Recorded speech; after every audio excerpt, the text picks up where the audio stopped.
Hey, hello friends. I'm Chanchal and today we are discuss regarding the outcome of a trade. हम कोई भी एक particular trade लेते हैं तो उसके डिफरेंट डिफरेंट आउटकम्स होते हैं. Outcomes of a trade. तो क्या क्या आउटकम्स होते हैं वो हम इस पर्टिकुलर वीडियो में डिस्कस करेंगे. What do you mean by outcome? Outcome मतलब जैसे मैंने एक ट्रेड लिया. Take an example. HDFC bank मैंने खरीदा एट द कॉस्ट ऑफ 2200. ठीक है, इस प्राइस पे मैंने खरीदा. तो इससे मुझे क्या क्या आउटकम हो सकते हैं खरीदने से? जब मैं इसको सेल करूंगी तो उसके क्या क्या आउटकम हो सकते हैं, क्या क्या निकल के आ सकता है. ठीक है, तो हम बेसिकली 5 आउटकम्स की बात करते हैं. तो सबसे पहला, the first outcome is large profit. Large profit. Second outcome is profit. Let's go to the third outcome, breakout point और break even point. Break even point. The next one is small loss,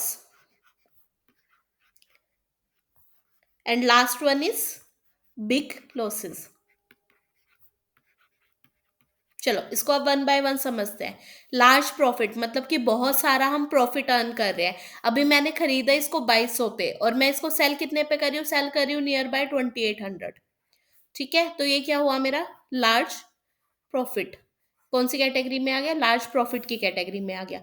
वही अगर मैं इसको बेचती हूँ near by 2500, तो ये किसकी कैटेगरी में आ गया? प्रॉफिट की कैटेगरी में आ गया.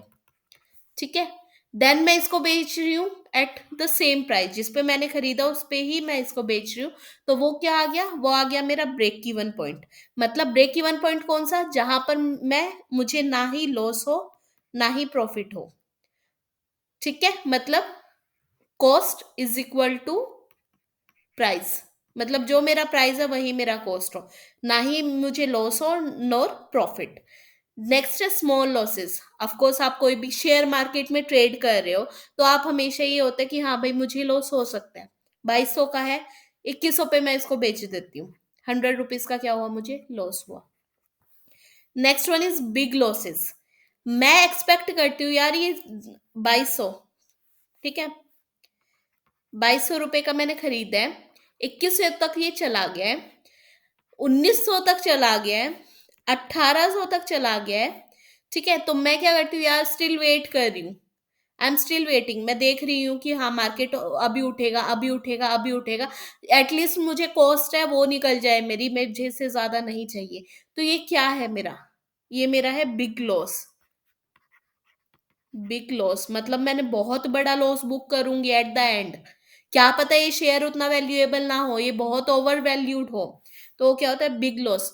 और ये जो बिग लॉस है वो हम क्यों करते हैं, क्यों होता है हमें? इसका एक सिंपल सा लॉजिक देती हूँ, वो है हमारी मेंटेलिटी. आप हो, मैं हूं, आज शेयर मार्केट में बैठे हैं. आज मुझे लगता है कि भैया मेरा लॉस हो गया 100 रुपीज का. यहाँ पे सिंपल सा मुझे अगर मैं स्टॉप लॉस लगा देती, यहाँ पर एक कॉन्सेप्ट आता है stop loss. Stop loss means, stop loss मतलब कि मैं अपने लॉस को, किसको? लॉस को यहाँ पे रोक रही हूँ. मतलब कि अगर वो 2100 हिट करेगा, मैंने क्या, जब मैंने ऑर्डर प्लेस किया तभी मैंने कह दिया जब वो 2100 हिट करेगा उसी टाइम वो एग्जीक्यूट हो जाना चाहिए. मतलब मैं इससे नीचे नहीं जाना चाहती, इससे नीचे लॉस नहीं ले सकती. अगर मैं इससे नीचे लॉस लूंगी that is called in big loss. वो कौन सी कैटेगरी में आएगा? बिग लॉस की कैटेगरी में आएगा. ठीक है, 2200 में मैंने खरीदा, अब 21 हो गया, मैंने स्टॉप लॉस नहीं लगाया. आप सोचिए मैंने स्टॉप लॉस नहीं लगाया, वो 21 हो गया, 19 हो गया, 1800 हो गया, 1500 हो गया. स्टिल मैं उसको होल्ड किया हुआ है. होल्ड क्यों किया हुआ है? इस एक्सपेक्टेशन से कि वो कभी ना कभी तो बढ़ेगा, कभी ना कभी तो मेरी कॉस्ट पर आएगा, कभी ना कभी तो मुझे एटलीस्ट कॉस्ट देगा ताकि मेरे पैसे बच जाए. बट ये आपकी सबसे बड़ी गलती होती है, सबसे बड़ी गलत फहमी होती है.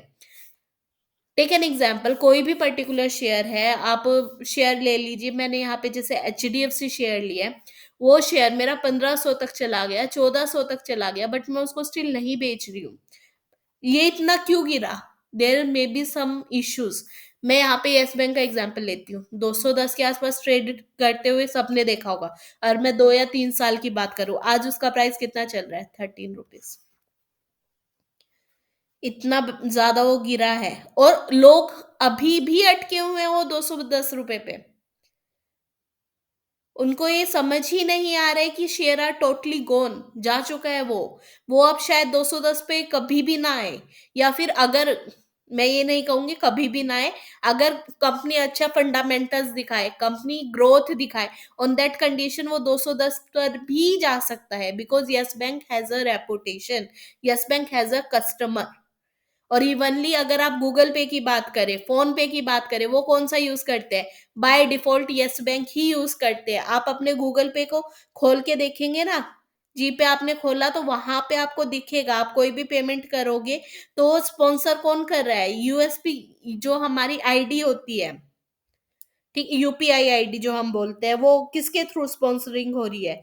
वो हमारी बेसिकली स्पॉन्सर हो रही है यस बैंक के थ्रू।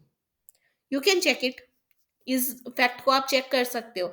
तो वो वहां पर है, तो मैं ये कह सकती हूँ कि वो ग्रो कर सकते हैं, लेकिन उसमें टाइम कितना लगेगा?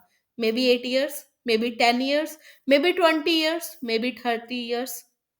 सो इट्स अप टू यू कि आपको स्टॉप लॉस लगाना है नहीं लगाना है। स्टॉप लॉस क्या है वो मैंने आपको बेसिक एग्जांपल दे दिया है। इसके टाइप्स हैं, fixed and second one is trailing stop. Trailing stop loss नहीं कहेंगे, वो ट्रेलिंग स्टॉप ही है। ठीक है, वो मैं अपनी नेक्स्ट वीडियो में आप लोगों के साथ डिस्कस करूंगी। आई होप ये एक छोटा सा कॉन्सेप्ट आपको पसंद आया होगा, और नेक्स्ट वीडियो का वेट जरूर करना। Thank you.